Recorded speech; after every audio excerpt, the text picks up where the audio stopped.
Bonjour à toutes et à tous et bienvenue dans Le Détail qui tue, le podcast original qui vous raconte autrement les faits divers que vous avez entendus des centaines de fois.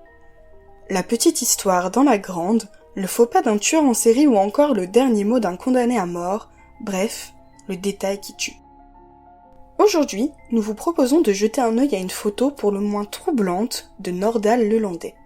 Le cliché, qui a curieusement refait surface il y a quelques années, pourrait bien le lier à un nouveau meurtre. Maëlys, Arthur Noyer, la liste terrible des victimes de Nordal Lelandais pourrait-elle bientôt comporter d'autres noms ? Depuis la disparition de la petite Maëlys de Arrojo en août 2017, le nom de cet ancien maître chien de 38 ans est apparu dans de nombreux autres dossiers. On le soupçonne même d'être un véritable tueur en série. Et dans la France entière, des familles de disparus abondent pour demander l'ouverture d'une enquête en lien avec le tueur, persuadé que l'homme a fait de nombreuses victimes au fil des années. Parmi ces familles, il y a celle de Thomas Rochkoff, un jeune homme de 18 ans. Le 28 décembre 2015, il est retrouvé, sans vie, au bord d'une rivière savoyarde, à seulement 20 km du domicile de Nordal Lelandais. Surtout, le soir de sa disparition, Thomas s'était rendu dans une boîte de nuit qu'à l'évidence, Nordal fréquentait assidûment. C'est du moins ce que révèle une troublante photo, exhumée en 2019. C'est le sujet de ce nouvel épisode de votre podcast, Le Détail qui tue. Le 28 décembre 2015, Thomas Rochkoff, 18 ans, décide de passer la soirée au Studio 54, une discothèque de Grésy-sur-Aix, en Savoie, non loin de là où il habite avec ses parents. Mais le jeune homme ne rentrera jamais chez lui. Le lendemain, son corps est retrouvé sans vie dans la rivière Sierrose, à quelques encablures de la boîte de nuit. Ses pieds sont échaussés. Pour les enquêteurs, il s'agit d'une mort accidentelle, provoquée très certainement par l'ivresse du jeune homme. Mais pour les proches de Thomas, il n'en est rien. Le soir de sa disparition, le jeune Thomas n'a en effet pas pris le chemin habituel pour rentrer chez lui. Près d'un grillage, on retrouve même sa chaussure et une ceinture lui appartenant. Quant à sa deuxième casquette, elle est introuvable. Pour son père, Francis, c'est évident. Thomas aurait plutôt escaladé la palissade en tentant de fuir quelqu'un. Pourtant, à l'époque, aucune autopsie n'est pratiquée et le dossier est rapidement classé. Thomas est inhumé dans le village familial, en Alsace. Mais 2 ans plus tard, Francis sursaute lorsqu'il apprend que le suspect du meurtre de la petite Maëlys d'Arrojo, un certain Nordal Lelandais, serait également lié à une autre disparition dans la région savoyarde, celle d'Arthur Noyer, un jeune militaire de 24 ans. Le caporal, exactement comme Thomas, sortait d'une boîte de nuit lorsqu'il a disparu.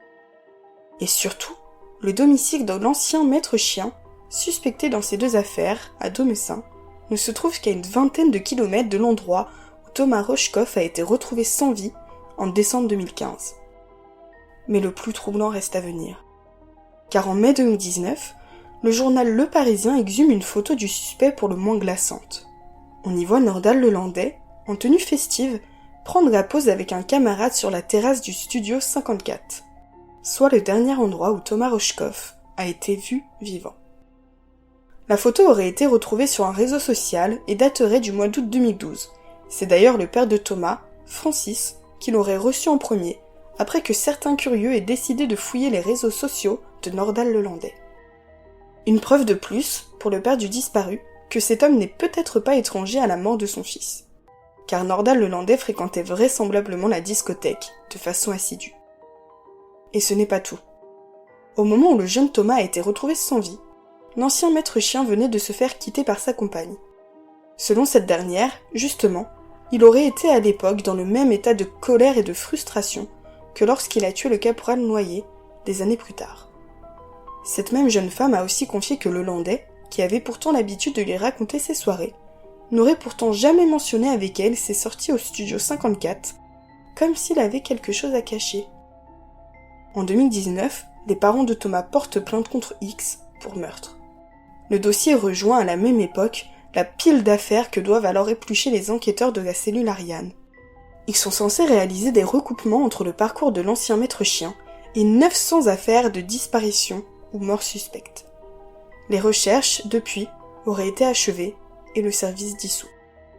Mais la quête de vérité des parents de Thomas Rochkoff, elle, n'a jamais cessé. Et une enquête a bien été ouverte. En 2021, le corps du jeune homme a été exhumé et autopsié, mais les légistes ne sont pas encore parvenus à déterminer avec certitude la cause de sa mort. L'avocat des parents de Thomas, maître Bernard Boulou, a demandé des actes complémentaires. L'enquête a toutefois établi un fait troublant. Le 27 décembre 2015, le soir de la disparition de Thomas Rochkoff, le téléphone portable de Nordal Lelandais bornait dans le secteur de la fameuse boîte de nuit. En février 2022, Nordal Lelandais est condamné à la réclusion criminelle à perpétuité pour le meurtre de la petite Maëlys, 9 ans. Quelques mois plus tôt, il avait écopé de 20 ans de réclusion pour le meurtre d'Arthur Noyer. L'homme est également suspecté, depuis le mois de mai 2022, dans une toute autre affaire.